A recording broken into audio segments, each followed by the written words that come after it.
তো আমার মনে হয় এই কথাগুলো ক্লিয়ার করা আমার উচিত, এবং হচ্ছে গিয়ে তোমাদেরও এইগুলো মানে শোনা উচিত। তোমার শাশুড়িকে দেখে সত্যি খুব মায়া লাগে। যতটুকু ব্লগে দেখি উনি খুব ভালো মানুষ, ইনফ্যাক্ট তোমার শ্বশুরও খুব ভালো মানুষ। আমার মনে হয় এই কমেন্টটা তুমি দেখবে, কিন্তু রিপ্লাই করার সাহস আছে বলে আমার তো মনে হয় না। না গো, সত্যি আমার এই রিপ্লাই করার সাহস আছে। নেগেটিভ ভাবে নিও না সাপি প্লিজ। হ্যাঁ না, আমি নেগেটিভ ভাবে একদমই নিচ্ছি না। মালদা তোমার বাপের বাড়ি, সেটা অনেকটা দূর, তাই হাতে কিছুটা দিন না থাকলে নয়, সেটা স্বাভাবিক। ওখানে চাচল ঢোকার আগেই তোমার চোখ মুখের এক্সপ্রেশন পাল্টে যায়। এবার আসছি, প্রথমে যে কমেন্টটা করেছো শিয়া রয়, তোমাদের একটা করে কমেন্ট আমি রিপ্লাই করব এবং আশা করছি তোমরা এই জিনিসগুলো বুঝতে পারবে। এবার দেখো, আমার শ্বশুর মশাই 4টে সন্তান, অবশ্যই। এবার 4টে সন্তানের মধ্যে 2 মেয়ে, আমার ননদদের বিয়ে হয়ে গেছে। তুমি যেটা বলেছো আমার ননদদের সাথে আমার খুব ভালো সম্পর্ক না। দেখো, ব্লগ জিনিসটা আমি বেছে নিয়েছি, আমার এটা এই প্রফেশনটাকে আমি বেছে নিয়েছি, এই প্ল্যাটফর্মে আমি কাজ করছি। তার মানে এই নয় যে ফ্যামিলির প্রত্যেকটা মানুষ কিন্তু এই জিনিসটাকে পছন্দ করবে বা এটাতে আসতে স্বাচ্ছন্দ্য বোধ করবে। এবং যারা আসতে স্বাচ্ছন্দ্য বোধ করে না তাদেরকে আমি কখনোই জোর করি না। যেমন রাজু ভাই, আছিয়ার হাজবেন্ড, ব্লগে আসতে পছন্দ করে না, তাকে কিন্তু আমি সরাসরি কখনোই ব্লগে তোমাদের সাথে শেয়ার করিনি। কারণ এবার আমার মনে হয়েছে আমার দিক থেকে, কারণ যেহেতু ওই বাড়িটাতে ওনাদেরও সমান অধিকার রয়েছে, তাই আমি ওখানটাতে গেলে যদি ওনারা কমফোর্টেবল ফিল না করে, ওনাদেরও একটা অস্বস্তি বোধ হবে। আরেকটা কথা তোমাদেরকে বলতেই ভুলে গেছি, মানে এই ঈদের ব্লগ থেকে তারপরে এই যে গেলাম আমরা, এই ব্লগগুলো তোমরা যদি খুব ভালোভাবে লক্ষ্য করো তাহলে তোমরা কিন্তু আগের ব্লগের সাথে এই ব্লগের ডিফারেন্স গুলো বুঝতে পারবে। একটু প্রবলেম রয়েছে, তাই জন্য প্লিজ আমাকে কেউ ভুল বোঝো না, কারণ আমি তোমাদের কাছ থেকে এটাই রিকোয়েস্ট করব।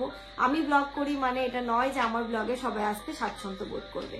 এটাই হচ্ছে মেন রিজন, আর কিন্তু কোনো রিজন নেই।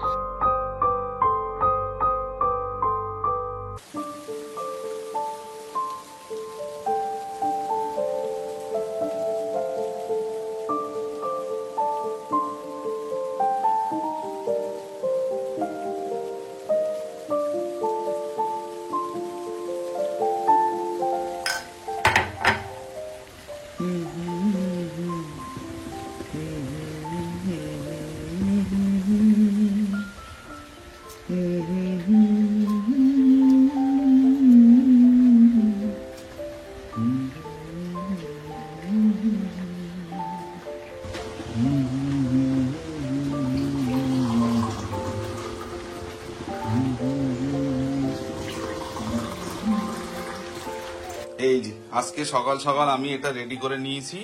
আজকে সকাল সকাল কে খাবে? এটা কে খাবে?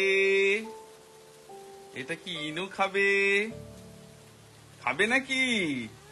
বৃষ্টির সকালে কি এটা খাবে ইনু? একদম, পাপা তো হেলদি ফুড রেডি করে এনেছে, লেবু জল, ডিম সেদ্ধ, আর ওখানে বয়েল চানা।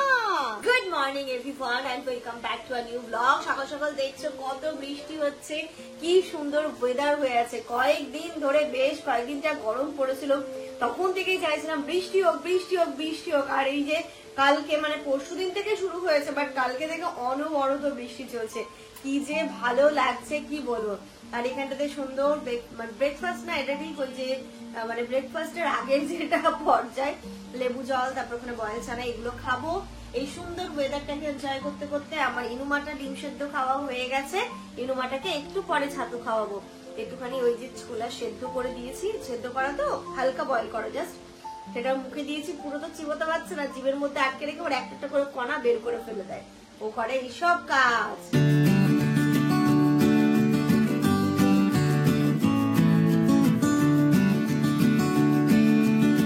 এখন সকাল 10:30 মতো বাজে। আপাও এটা নিয়ে যাও তো, আপাও চলে এসেছে। আমি এদিকে একটুখানি ডাস্টিং করে দিই, করে ঝাড় দিয়ে আপা মুছে দেবে। ওই যে এখানে রাখো, ওই যে আমার কাছে দাও, আমার কাছে দাও, আমার কাছে দাও, ওই জায়গায় রেখে এসো, ওই যে বেডের উপরে রেখে আসো না, ধরো এই যে ধরো ধরো, ওই বেডে রেখে এসো, বেডে যাও। এই হাততালি, ইয়ে।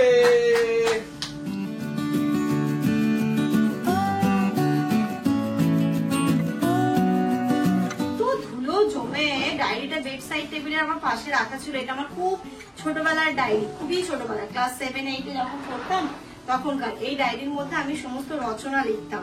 এই যে রাজা রামমোহন রায়, তারপরে পয়েন্ট দিয়ে দিয়ে তখন লেখা হতো না, ভূমিকা, সমকালীন সমাজ, তারপরে জন্মকথা, শিক্ষা জীবন, কর্মজীবন, সমাজ সংস্কার, শিক্ষা সংস্কার, এই যে শ্রেষ্ঠত্ব, উপসংহার। এখানে দেখো আছে ঈশ্বরচন্দ্র বিদ্যাসাগর, তারপরে বাংলার কুটির শিল্প, সব এখানটাতে ওই 9-10 যেই রচনাগুলো মাধ্যমিকে আসার মতো থাকতে পারে না, ইম্পর্টেন্ট, সেইগুলোকে আমি এখানে রেখে রাখতাম। দেশ ভ্রমণের প্রয়োজনীয়তা, সেই সময়কার বিজ্ঞান ও মানুষ, দৈনন্দিন জীবনে বিজ্ঞান, এগুলো সব লিখে রাখতাম, লেখা ছিল। এটাই হচ্ছে গিয়ে পড়তাম, মুখস্থ করতাম। এটা কি এত পুরনো হয়ে গেছে না, পেজ গুলো উল্টোচ্ছে না। প্রাকৃতিক দুর্যোগ ও ছাত্র সমাজ, এরকম অনেক অনেক আছে এই ডায়েরিটাতে। তাই এটা এখন অনেক স্মৃতি। এটাকে বেডসাইড টেবিলের পাশেই রেখে দিয়েছিলাম, ধুলো জমেছে হচ্ছে, আবার একটুখানি তুলে দেবো। আগে একটু খেলা করে নাও, এটা ধরো ধরো, তারপর আজকে পড়াশোনা হবে। ইনু কিন্তু এখন সকালবেলা বই পড়তে বসেছে। মামা এটা বলে তো কি, এটা কি? এটা হচ্ছে ডগ, ঘেউ। তোমার এটা কি বলতো? এটা হচ্ছে ম্যাও। এটা কি? বিল্লি। হ্যাঁ, তারপরে দেখি তো,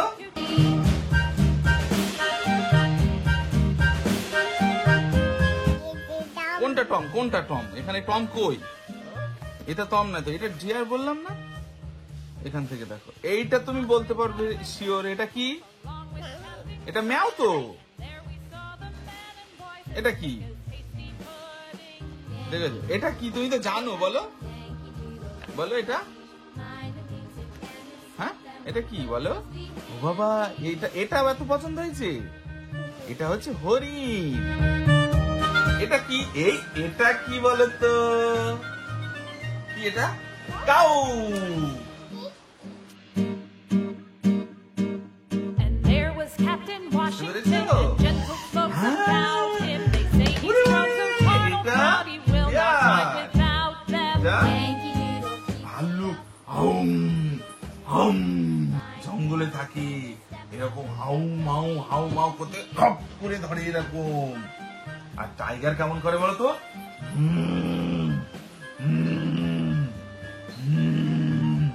আর কাউ কেমন করে? কাউটা কেমন করে এখানে দেখো, চেঞ্জ করো, এবার এবার চেঞ্জ করো। হ্যাঁ, মানে একটা জিনিস আমার অভিজ্ঞতা হলো, যেটা আমি তো জীবনে কোনোদিন এরকম বাচ্চাদেরকে নিয়ে পড়াইনি।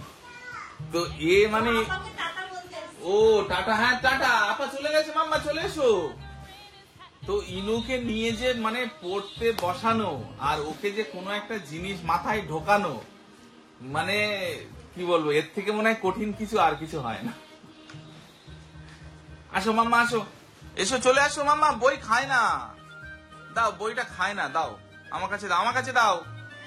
পড়তে বসতে হয়। দেখো একটা কাণ্ড দেখাচ্ছি। ও মায়ের সঙ্গে, মানে কেউ যদি বাথরুমে ঢুকেছে, ওইটা না করলে ও চিৎকার দিয়ে কাঁদবে। দেখো কি করছে, দেখো কাণ্ড, দেখো।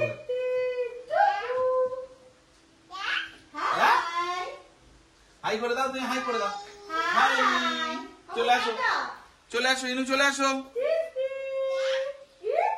ঘড়িতে এখন সকাল 11টা বাজে। আমার স্নান ধান কমপ্লিট হয়ে গেছে। সবকিছু করার পর না ভালো লাগছিল না, মনে হচ্ছিল স্নানটা করলে একটু ফ্রেশ লাগবে। মামা হাত দেয় না, হাত দেয় না, হাত দেয় না, হাত দেয় না।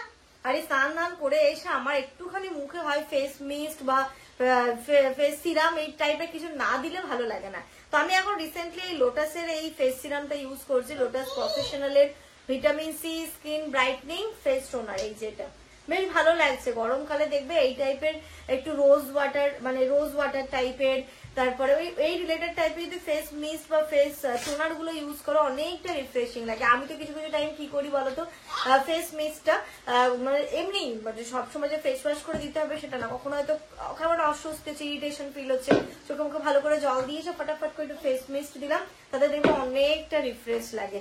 এখন যদি আমি স্নান করে এলাম, তাই এখানটা দেখো একটু টোনার অ্যাপ্লাই করে নিয়েছি। আর পাপা আর বেটু মোটামুটি যা পড়াশোনা আজকে করেছে, যা শিখিয়েছে, হ্যাঁ প্রচুর শিখে তো গেছে, সেটা ব্যাপার নয়। তারপরে এখন বই খেতে চাইছে, মানে পেটের বিদ্যা খেয়ে নেবে। না, বই নিয়ে ঘুরছে, মানে বই আর ছাড়ছে না কিছুতে, বই নিয়ে ঘুরছে। যাই হোক, চলো, বাইরে এত সুন্দর বৃষ্টি হচ্ছে, মনে হচ্ছে এক কাপ কফি খেলে খুব ভালো হয়। 1 2 3 1 2 3 তুমি খাবে black coffee? 1 2 3 Flies in the buttermilk, shoe fly shoe. Skip to my Lou, my darling. Lou, skip to my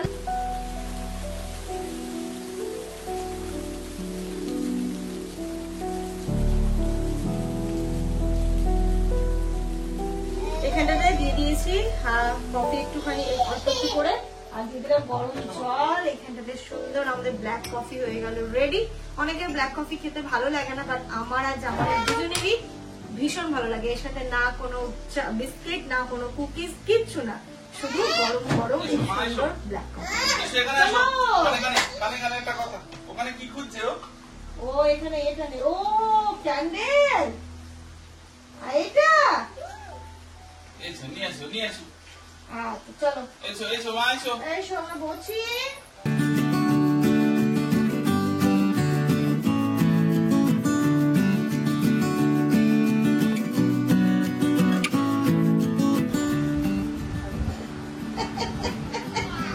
দেবো?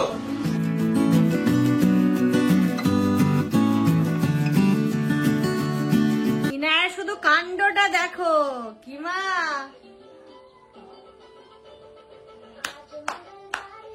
যাও যাও যাও যাও যাও যাও যাও, তাড়াতাড়ি যাও, তাড়াতাড়ি যাও, তাড়াতাড়ি। কেমন? डॉक्टर के पास डॉक्टर में लगा ऐसे जहाँ बोला ओई করো ओई ओई ओई করো, ओई ओई ओई ओई ओई এই তো হ্যাঁ, এই তো মামা, ওই ওই ওই ওই ওই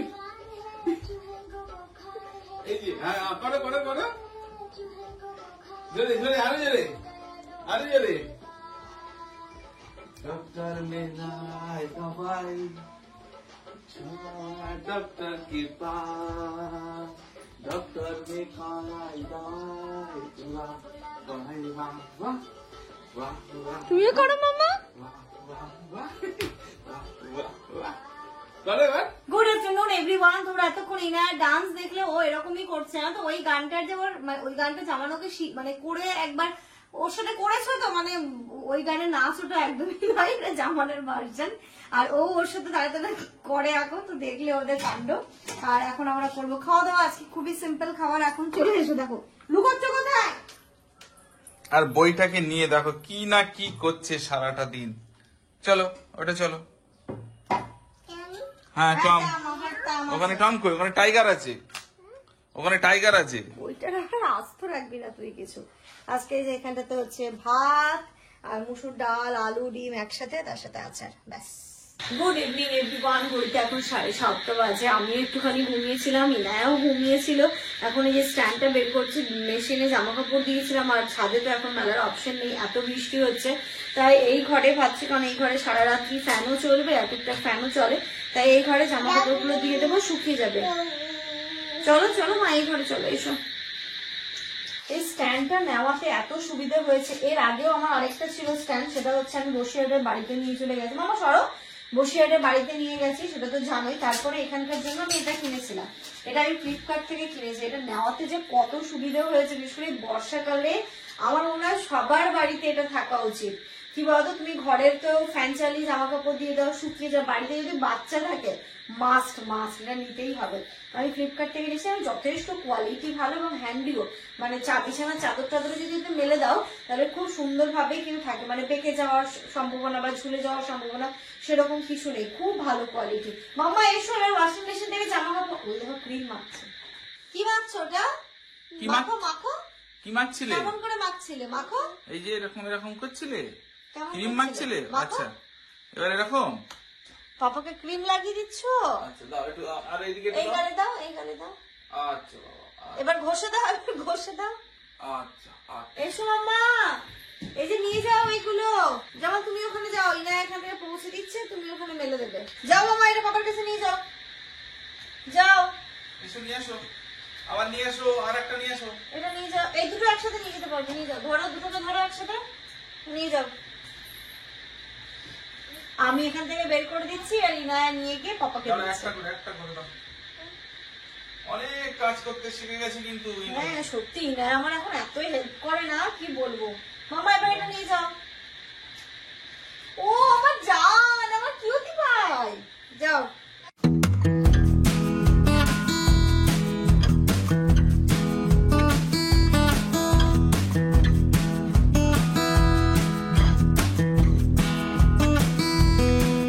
আজকে মেশিন পুরো ফুল হয়ে গেছিল। আমার এই মেশিনটা হচ্ছে 7 কেজি, একদম পুরো ফুল করে কেচে একদম শুকিয়ে গেছে, 90% শুকিয়ে গেছে। এবার 10% ফ্যানের হাওয়াতে শুকিয়ে যাবে। ইনা এখন আরো নিয়ে আসবে, আর তো নেই। দেখো এদিক এদিক করে দুই দিকে মেলে দিয়েছে সুন্দর করে। আর এই জিনিসটা দেখো নড়বেও না, এতই ভালো। 7 কেজির জামা কাপড় এই স্ট্যান্ডে আরামসে ধরে গেল। এটা যদি তুমি নিতে চাও, আমি লিংক শেয়ার করে রাখবো, তোমরা চাইলে নিতে পারো, খুব ভালো। আমার হয়ে গেল প্রায় 1 বছর এটাকে ইউজ করা, আমি খুব ভালো রেজাল্ট পেয়েছি। আর বিশেষ করে এই বর্ষাকালে তো খুবই উপকার দেয় এই জিনিস। আমাদের এখানে চা হয়ে গেছে, বিস্কিট আছে, কেক আছে, চিড়েটা আছে, খাওয়া যেত, কিন্তু এই যে এটার জন্য খাওয়া যাবে না। তুমি কি মুড়ি কি দিয়ে খাচ্ছ? আমাকে একটু দেবে, দেবে মুড়ি একটু? খাইয়ে দাও পাপাকে, খাইয়ে দাও একটু, মুড়ি তাও তো খাইয়ে একটু। দাও। ওলি বাবা, আচ্ছা নিচ্ছি। ইনুর আবার এখন খুব ইচ্ছে হয়েছে, যখন তখন পাপা ই ই ই মানে ফোনটা নিয়ে গিয়ে দিচ্ছে, পাপা ই মানে কি রিলস বানাবে। ইস, ইস খাবে না? মাম্মা রিলস বানাবে।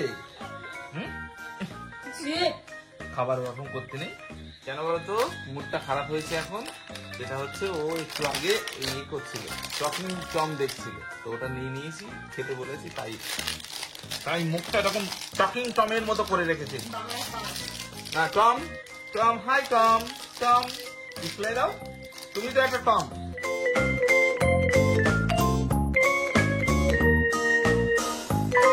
ব্লগটা আমি এন্ড করব, তার আগে কিছু কথা তোমাদের সাথে শেয়ার করব।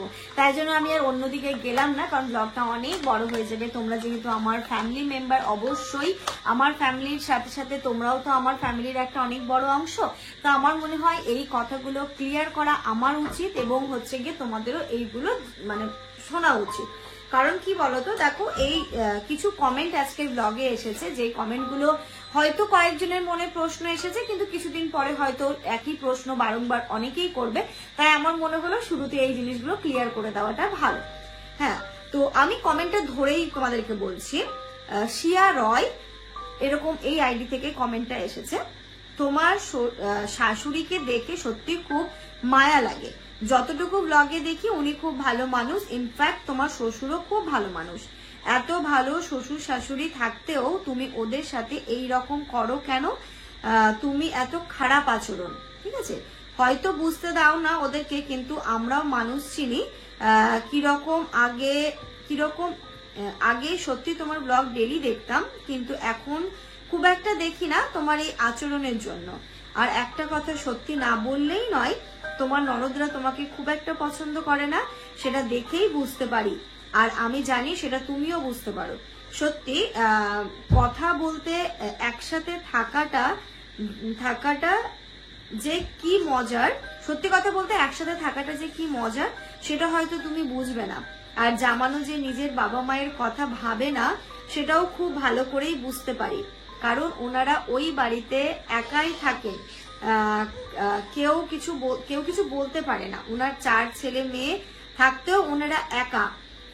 এর থেকে কষ্টের কিছু আছে বলে মনে হয় না। আমার মনে হয় এই কমেন্টটা তুমি দেখবে, কিন্তু রিপ্লাই করার সাহস আছে বলে আমার তো মনে হয় না। না গো, সত্যি আমার এই রিপ্লাই করার সাহস আছে, কারণ আমি নিজেকে মনে করি আমি ভেরি অনেস্ট। আমি কখনো ভুল করি না, বলা ভুল, মানে মানুষ মাত্রই ভুল হয়, বাট এমন কোনো কাজ আমি করি না যেটাতে আমার নিজের খুব রিগ্রেট হয়, আমার নিজেকে খুব অপমানিত বোধ হয়, নিজেকে খুব ছোট মনে হয়। সত্যি এরকম কাজ আমি কখনো করি না, বা করলেও সেটা আমি কিন্তু স্বীকার করতে কখনো করি না। এটা একটা গেল। আরেকটা আসছে পায়েল মজা আনন্দ আর দরকার ছাড়া একদিনও শ্বশুর বাড়িতে থাকতে পারে না। তারপরে আরেকটা আছে, কমেন্টগুলো আমি পড়ে শোনাচ্ছি তাহলে তোমাদেরও বুঝতে সুবিধা হবে। JICOA মৌ N452 এই আইডি থেকে এসেছে। নেগেটিভ ভাবে নিও না সাফি প্লিজ। হ্যাঁ না, আমি নেগেটিভ ভাবে একদমই নিচ্ছি না। মালদা তোমার বাপের বাড়ি, সেটা অনেকটা দূর, তাই হাতে কিছুটা দিন না থাকলে নয়, সেটা স্বাভাবিক। ওখানে চাচল ঢোকার আগেই তোমার চোখ মুখের এক্সপ্রেশন পাল্টে যায়, যেটা ন্যাচারালি সাথে জামানেরও তোমার সে আনন্দ পায় আর সেটা ভাগ করে নেয়, গুড সাইন। বাট বসিরহাটে এসে তুমি বা তোমার সেখানে ম্যাক্স টু ম্যাক্স 5 থেকে 6 ডেজ থাকো, দেন ব্যাক। আগে বলতে জামানের নেটওয়ার্ক প্রবলেম হয়, কাজে সমস্যা হয়। জামান তো ওয়ার্ক ফ্রম হোম করে, কটা দিন এখানে 10 দিন কি মালদার মতো হয় করে থাকতে পারে না। তোমার আব্বা আম্মা নো ডাউট ভীষণ ভালো, ওনাদের কিছুতেই আপত্তি নেই। ব্লগ দেখে যতটা বুঝতে ওনাদের ইচ্ছে হোক না হোক, মালদা যেমন নানুর বাড়িতে গেলে 15 দিন থাকে, মানে তোমরা এটাই বলতে চাইছো যে ইনায়া যেমন নানুর বাড়িতে গিয়ে 10-15 দিন থাকে, সেটা আমরা বসিরহাটের বাড়িতে গিয়ে থাকি না কেন, এই সম্পর্কে। যাই হোক, কমেন্টগুলো আমি পড়লাম, এবার আসছি। প্রথমে যে কমেন্টটা করেছো শিয়া রয়, তোমাদের একটা করে কমেন্ট আমি রিপ্লাই করব এবং আশা করছি তোমরা এই জিনিসগুলো বুঝতে পারবে। হ্যাঁ, তোমরা যেটা বলেছো যে কমেন্টটা তোমার শ্বশুর শাশুড়ি খুব ভালো, অবশ্যই আমি এটা সবসময় স্বীকার করি, ব্লগের মাধ্যমে বলো, ক্যামেরায় বলো বা অফ ক্যামেরা বলো, আমি সব সময় স্বীকার করি যে আমার শ্বশুর শাশুড়ি খুব ভালো মানুষ এবং ওই মানুষগুলোর জন্যই আজকে হয়তো আমরা এই জায়গায়। আর আমি যে শ্বশুর বাড়িতে থাকি কি থাকি না, ব্যাপারটা কি বলতো, তোমরা যারা আমাকে অনেক আগে থেকে ছিল, যখন আমরা এই রুমেও আসিনি, ওই রুমে থাকতাম, তখন থেকে যদি তোমরা আমাকে কেউ মানে আমাকে দেখছো, তারা বুঝতে পারবে যে আমি শ্বশুর বাড়িতে গিয়ে কতটা সময় কাটিয়েছি, আমি বসিরহাটের বাড়িতে গিয়ে কতটা সময় কাটিয়েছি। আমি কিন্তু আগে অনেক করে থাকতাম, ইভেন লাস্ট পর্যন্ত কিন্তু অনেক দিন থেকেছি। এবার হয়তো মালদায় গিয়ে আমার অনেকটা টাইম থাকা হয়ে গেছে, কারণ ঈদ ওখানে করেছি, তারপরে রনির বিয়ে পড়ে গেছে, তাই হয়তো এই জিনিসটা তোমাদের মনে হয়েছে মালদায় গিয়ে আমি অনেকটা দিন থাকি। হ্যাঁ, একটা তো দূর, এই বিষয়টা তো রয়েছে যে ওখানে গেলে 1 সপ্তাহ নিচে আর হয় না, বা বসিরহাটে আমরা যাতায়াত করতে পারি, এটা একটা কারণ রয়েছে। আর যারা, যেটা বলছিলাম, যারা আমাকে প্রথম থেকে ব্লগ দেখো বা যারা নতুন দেখছো, তারা এই জিনিসগুলো কখনো রিলেট করতে পারবে না বা কখনো বুঝতে পারবে না। আমার ওই বাড়িটাতে যখন আমি বিয়ে হয়ে আসি, তখনকার ওই বাড়ির রূপটা কিন্তু একরকম ছিল। ওই বাড়িটাতে আমি থাকবো বলে এবং ওখানে যেন আমি অনেকটা সময় থাকতে পারি, কারণ আমার ভীষণ পছন্দের জায়গা ওটা। ওইখানটাতে গেলে আমি একটা মনের দিক থেকে অন্য রকমের শান্তি পাই। হ্যাঁ, ওখানে থাকবো বলেই কিন্তু ওই বাড়িটাকে আস্তে আস্তে আমি অনেক চেঞ্জ করেছি। তোমরা আমাদের আগের ব্লগগুলো দেখবে, ইভেন যদি এই চ্যানেলেও না পাও, এর আগে আমার আরো একটা চ্যানেল ছিল কল্যাই ব্লগ, ওইখানটাতে আমার ডে 1 থেকে প্রতিটা ব্লগ যা করেছে আমার সবই রয়েছে, কোনো কিছু আমি ডিলিট করিনি। তো সেই বাড়িটাকে আমি মনের মতো করে সাজিয়েছি যে না, এরপরে আমাদের বেবি আসবে, এরপরে আমাদের অনেক কিছু প্ল্যান ছিল এই বাড়িটাকে ঘিরে, এবং এখনো আছে, সেটা একদমই নয় যে নেই, এখনো আছে, সবকিছুই হবে, সবকিছুই তোমরা দেখতে পাবে। আর আস্তে আস্তে সব করেছি, অনেক কিছু করেছি। এবার তোমরা বলবে তুমি সব করেছো, আর কি কেউ করেনি? দেখো, আর কি করেছে আমি সেটা বলছি না, আমি যেইগুলো করেছি, যতটুকু করেছি সেটা আমি ব্লগের মাধ্যমে শেয়ার করেছি এবং সেটা তোমরা কিন্তু অবশ্যই দেখেছো।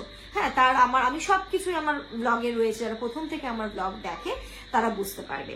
হ্যাঁ, এবার দেখো, আমার শ্বশুর মশাই 4টে সন্তান, অবশ্যই এবার 4টে সন্তানের মধ্যে 2 মেয়ে, আমার ননদদের বিয়ে হয়ে গেছে। তুমি যেটা বলেছো আমার ননদদের সাথে আমার খুব ভালো সম্পর্ক না, সেটা একদমই ভুল গো।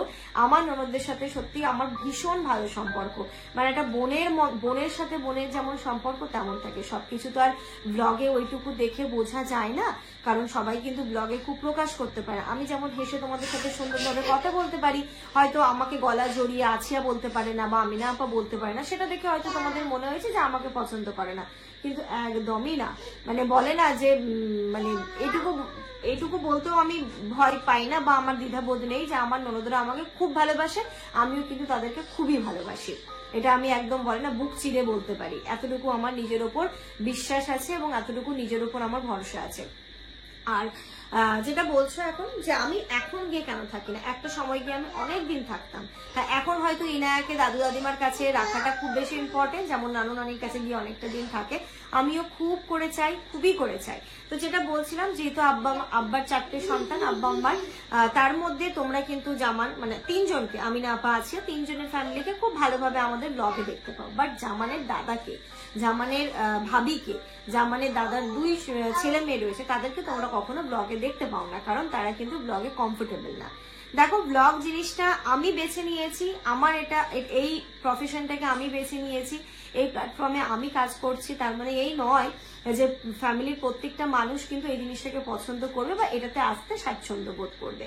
এবং যারা আসতে স্বাচ্ছন্দ্য বোধ করে না তাদেরকে আমি কখনোই জোর করি না। যেমন রাজু ভাই, আছিয়ার হাজবেন্ড, ব্লগে আসতে পছন্দ করে না, তাকে কিন্তু আমি সরাসরি কখনোই ব্লগে তোমাদের সাথে শেয়ার করিনি। কারণ কি বলতো, সবার একটা নিজস্ব পার্সোনাল ভিউও রয়েছে, আমি চাই না বা এটা কেউই চাইবে না যে যার যেটা পছন্দ না তাকে আমি ওপেন প্ল্যাটফর্মে নিয়ে আসবো।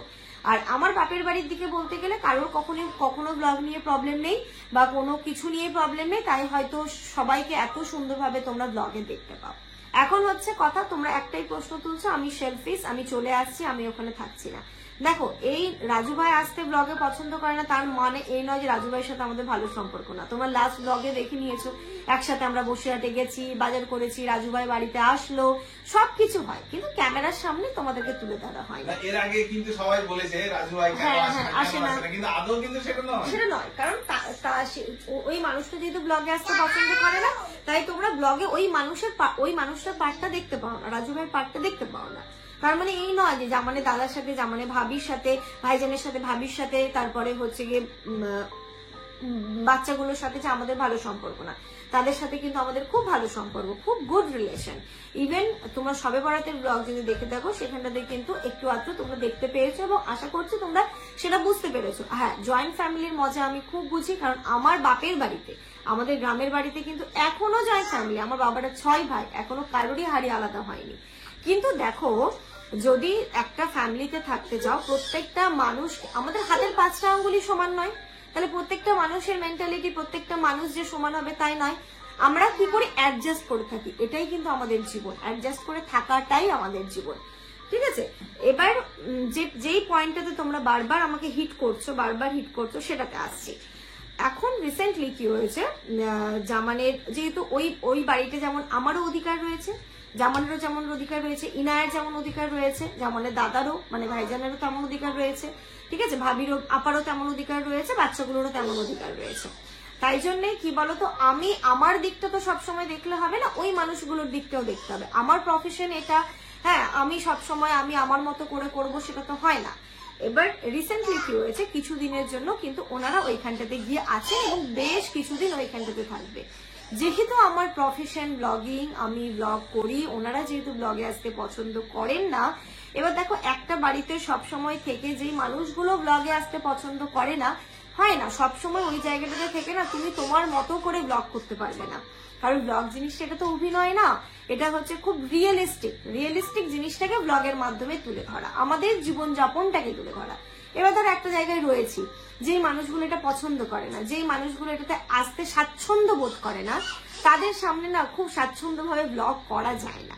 তার মানে এই নয় যে সেই মানুষগুলোর সাথে সম্পর্ক খারাপ, আমরা একসাথে বসে খাচ্ছি, আমরা একসাথে বসে থাকছি, ঠিক আছে। এবার সবসময় কি হয় না যে মানে একটু সাইড করে ব্লগ করো, এটা হয়ে ওঠে না গো। তাই জন্যই হয়তো আমি এখন কি থাকছি না। আর তোমরা যেটা বলছো আব্বা আম্মার 4টে সন্তান, ওখানে কেউ থাকে না, কেউ দেখে না, এটা একদম ভুল কথা। আব্বা আম্মার প্রতি আমাদের যেমন দায়িত্ব রয়েছে, ভাইজানেরও দায়িত্ব রয়েছে, সবাই কিন্তু আব্বা আম্মাকে মানে একদম আগলে রেখেছে। তোমরা হয়তো দেখে মনে করছো যে হ্যাঁ আম্মাকে দেখে খুব মায়া লাগে, আব্বা আম্মা এতটা ডায়েটে থাকে, আব্বা আম্মা খাওয়া দাওয়া সম্পর্কে এতটা সচেতন যে আম্মা হচ্ছে কি এত সবকিছু মেনটেন করে না, আব্বা আম্মা হয়তো সেটা দেখে তোমাদের মনে হচ্ছে যে রোগা হয়ে গেছে, কেমন একটা লাগছে, সেটা কিন্তু নয়। কারণ আব্বা আম্মার 4টে সন্তান, 2 বৌমা, 2 মেয়ে, 2 জামাই, 2 ছেলে, মানে তুমি বুঝতে পারবে না ওই দুটো মানুষকে কতটা সবাই আগলে রাখে, তোমরা বুঝতে পারবে না। এবার সবকিছু ব্লগে তুলে ধরা যায় না, তাই জন্য তোমরা দেখতে পাও না।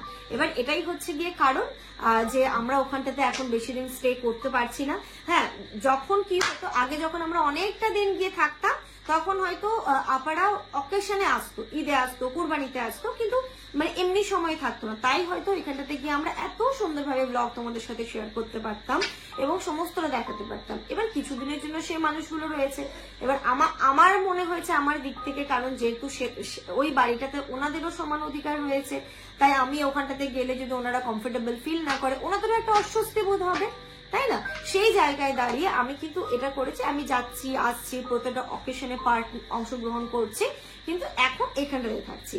হ্যাঁ, যখন আবার দেখবো 4-5 মাস পরে গিয়ে ওনারা আবার যেখানটাতে থাকেন সেখানটাতে চলে যাবেন, শুধু অকেশন ওয়াইজ আসবে, তখন দেখবে আমি খুব সুন্দরভাবে যাব, আবার তোমাদের সাথে খুব ভালোভাবে ব্লগ শেয়ার করব। এটাই হচ্ছে তার রিজন। আমার মনে হলো এটাকে লুকোচুরি না করে তোমাদের সাথে শেয়ার করলে তোমরা আশা করছি খুব ভালোভাবে বুঝতে পারবে। আরেকটা কথা তোমাদেরকে বলতেই ভুলে গেছি, মানে এই ঈদের ব্লগ থেকে তারপরে এই যে গেলাম আমরা, এই ব্লগগুলো তোমরা যদি খুব ভালোভাবে লক্ষ্য করো, তাহলে তোমরা কিন্তু আগের ব্লগের সাথে এই ব্লগের ডিফারেন্স গুলো বুঝতে পারবে। আমি তো কোনো ব্লগ ডিলিট করিনি, সবকিছুই তো আমার রয়েছে। আমার রিকোয়েস্ট, তোমরা প্লিজ আমার এই ভিডিওটা দেখার পরে গিয়ে ওই ব্লগগুলো দেখবে, তাহলে তোমাদের কাছে ব্যাপারটা আরো ক্লিয়ার হয়ে যাবে। ইনায়ার সাথে, ঠিক আছে, মানে জামানের দাদার যে মেয়ে রয়েছে, আমি নামও নিতে পারছি না কারণ সেটাতেও ওনাদের একটু প্রবলেম রয়েছে, তাই জন্য প্লিজ আমাকে কেউ ভুল বোঝো না, কারণ আমি তোমাদের কাছ থেকে এটাই রিকোয়েস্ট করব। আমি ব্লগ করি মানে এটা নয় যে আমার ব্লগে সবাই আসতে স্বাচ্ছন্দ্য বোধ করবে, এটাই হচ্ছে মেন রিজন, আর কিন্তু কোনো রিজন নেই। আমার ঘরে বা ইনায়ার সাথে দেখবে ইনায়া দাদার ছেলে, ইনায়া দাদার বলছি, জামানের দাদার ছেলে মেয়ে সবাই কিন্তু সবসময় একসাথে খেলাধুলো করে। এবারও বাড়ি গিয়ে তোমরা দেখবে আমার ব্লগের ক্লিপ ম্যাক্স টু ম্যাক্স 8টা থেকে 10টা হবে, মানে এক জায়গাতে ক্যামেরা ধরে কিন্তু অনেকটা টাইম ডিউরেশন আমরা তোমাদের সাথে শুট করেছি, কারণ আমি যে ক্যামেরাটা ঘোরাবো তার অপশন থাকে না, কারণ ক্যামেরার পেছনটাতেই হচ্ছে গিয়ে ইনায়ার দিদি, ইনায়ার দাদা সব সময় থাকে, তাই জন্য যেহেতু ওনাদের প্রবলেম রয়েছে, তাই জন্য আমি ক্যামেরা ঘুরিয়ে ঘোরাতেও পারি না, জাস্ট একটা জায়গায় স্থির করে কথাগুলো শেয়ার করেছি। কিন্তু অনেক কথার মাধ্যমে বা অনেক কিছুর মাধ্যমে কিন্তু তোমরা বুঝতে পারবে যে ওখানে আরো কেউ প্রেজেন্ট ছিল, এটাই হচ্ছে গিয়ে ব্যাপার। দেখো, ফ্যামিলির মধ্যে অনেক কিছু কারণ থাকে গো, যেগুলো কি বলতো মানে সব মানে সোশ্যাল মিডিয়ায় বা ক্যামেরায় বলাটা সম্ভব নয়। আমার মনে হয় এইগুলো বলাটাও উচিত নয়, কারণ এই প্রফেশনটাকে আমি বেছে নিয়েছি, তার মানে এই নয় যে আমার ফ্যামিলির সমস্ত কথাটাকে তুলে ধরতে হবে। আমি শুধু চেষ্টা করি আমাদের জীবনের খুশির মুহূর্তগুলো, আমাদের জীবনের ভালো মুহূর্তগুলো, খারাপ মুহূর্তও শেয়ার করি, সেইগুলোকে তোমাদের সাথে শেয়ার করা এবং খুব সুন্দর সুন্দর একটা ব্লগ রিপ্রেজেন্ট করা। হ্যাঁ, এবার যেহেতু আমি এখন যেই জায়গাটাতে দাঁড়িয়ে আছি তোমাদের ভালোবাসার জন্য, অবশ্যই তোমাদের ভালোবাসা, তোমাদের সাপোর্ট তোমরা দিয়ে করেছো বলেই তো আমার এখন একটা দায়িত্ব হয়ে গেছে যে তোমাদের সাথে সুন্দর সুন্দর ব্লগ উপহার দেওয়া। যখন আমি একটা ভালো ব্লগ তোমাদেরকে উপহার দিতে পারবো না, তখন তোমাদেরও একটা সময় পরে গিয়ে মনে হবে দূর, ভালো লাগছে না, কেনই বা দেখবো এই ব্লগ। সেই জন্যই হচ্ছে কারণ। আশা করছি তোমরা বুঝতে পারবে। আর তোমাদের কি মনে হয় বলতো, আজকে হয়তো একটা দুটো কমেন্ট এসেছে, এটা অনবরত আসতে থাকবে। আর আমার যেটা মনে হয় যে যারা তোমাদের এটাই মানে কিছু মানুষের, অবশ্যই না, ম্যাক্সিমাম মানুষ আমাকে খুব ভালোবাসো, তারা আমার ব্যাপারটা বুঝতে পারে। বা যারা এই ধরনের মন্তব্যগুলো করছো তাদেরকে আমি বলি, তোমাদের মনে হয় কি যে ব্লগ করে সেই হচ্ছে ফ্যামিলির মধ্যে সব থেকে খারাপ, আর বাকি ফ্যামিলির প্রত্যেকটা মেম্বার খুব ভালো, মানে যে করছে সেই খুব খারাপ, সে খারাপ, তার হাজবেন্ড খারাপ, তার বাচ্চা খারাপ, এবং বাকি আশেপাশের যে মেম্বার গুলো রয়েছে তারা খুব ভালো। কারণ আমার জীবনটা তোমরা সবসময় দেখতে পাচ্ছ, আমার হচ্ছে ভালো মন্দ পুরোটা সবসময় তোমরা দেখতে পাচ্ছ। আমার কি বলতো, খুশির মুহূর্ত, কোনো সময় মন খারাপের মুহূর্ত, কোনো সময় অভিমানের মুহূর্ত, কোনো সময় তো রাগটাও বেরিয়ে যায়। হ্যাঁ, ঠিক আছে, এই জিনিসগুলো দেখতে পাও বলে। কারণ আমার অপরপক্ষের বা আমার পাশে যে মানুষগুলো রয়েছে তার তোমরা কতক্ষণ আমার ব্লগে দেখতে পেলো, 1 মিনিট 2 মিনিট, 1 মিনিট 2 মিনিটে তো একটা মানুষকে বোঝা যায় না। তো সেই জিনিসগুলো তোমরা দেখতে পাও না বলেই হয়তো মনে হয় যেই মানুষটা ব্লগ করছে পার্টিকুলার তারই প্রবলেম। আর কিছু কিছু মানুষের এটাও প্রবলেম যে কেন আমি বাপের বাড়িতে শুধু থাকছি, শ্বশুর বাড়িতে থাকছি না। এটা কিন্তু ভুল, এটা কিন্তু একদমই ভুল ধারণা। আমি আমার বলে না যে ভেতর থেকে বলতে পারি আই এম রাইট, আমি ওই বাড়ির জন্য অনেক করেছি, এখনো করি। আব্বা আম্মার প্রতি আমাদের অনেক দায়িত্ব, ওই মানুষগুলোকে ভালো রাখার দায়িত্ব আমাদের, এবং ভালো আমরা রেখেছি। আশা করছি আগামী দিনগুলোতেও খুব ভালো রাখতে পারবো। ঠিক আছে, বাবার বাড়িতে গিয়ে হয়তো এইবারটা আমার মনে হয় তোমাদের চোখে আরোই লেগেছে, অনেক বিয়ে ছিল, সবকিছু মিলিয়ে মিশিয়ে অনেকটা দিন থাকা হয়েছে। কেন গো, একটা মেয়েকে এটাই অপরাধ যে সে তার বাপের বাড়িতে গিয়ে অনেকটা দিন থেকেছে? মানে আমার তো এখন মনে হচ্ছে যেন বাপের বাড়িতে গিয়ে না, অনেকে অ্যাপ্রিসিয়েটও করেছো, জামানকেও খুব ভালো বলেছো, কিছু মানুষের বক্তব্য। হ্যাঁ, আশা করছি তোমরা বুঝতে পারবে। আর যখন আবার কিছুদিন পরে যখন তোমরা ব্লগ পাবে, ওইখানে গিয়ে আমরা অনেকটা দিন থাকছি, তখন তোমরা ব্যাপারগুলো আরোই ক্লিয়ারলি বুঝতে পারবে। আর এর সাথে সাথে আমাদের লাইফে আরো একটা অনেক বড় পার্ট চলছে, যেই পার্টটা তোমরা খুব শীঘ্রই জানতে পারবে। আমাদের একটা স্বপ্ন পূরণের পার্ট, তার জন্য আমাদেরকে আরো ছোটাছুটি করতে হচ্ছে, সেটাও একটা মেন রিজন। তো যাই হোক, এই ব্লগটা এই পর্যন্তই রাখছি। আশা করছি তোমরা আমার ব্যাপারগুলো বুঝতে পারবে। আমি রিকোয়েস্ট করছি, প্লিজ আমাকে ভুল বোঝো না। অনেক ব্যাপার থাকে একটা ফ্যামিলির মধ্যে, যেগুলো অবশ্যই ব্লগে আনাটা আমি পছন্দ করি না। আর আমি তোমরা আমাকে যতই ভুল বোঝো, আমি কোনোদিন ওইগুলোকে শেয়ার করতে পারবো না। চল, এই ব্লগটা এই পর্যন্ত রাখছি। তোমরা সবাই খুব ভালো থেকো, সুস্থ থেকো। আমাদের সবার জন্য অনেক অনেক অনেক দোয়া করো। Good night. এটুকুই বলতে পারি। তোমরা যেমন আমাকে খুব ভালোবাসো, আমিও তোমাদেরকে খুব ভালোবাসি। আর প্লিজ আমাকে কেউ ভুল বোঝো না। গুড নাইট করো।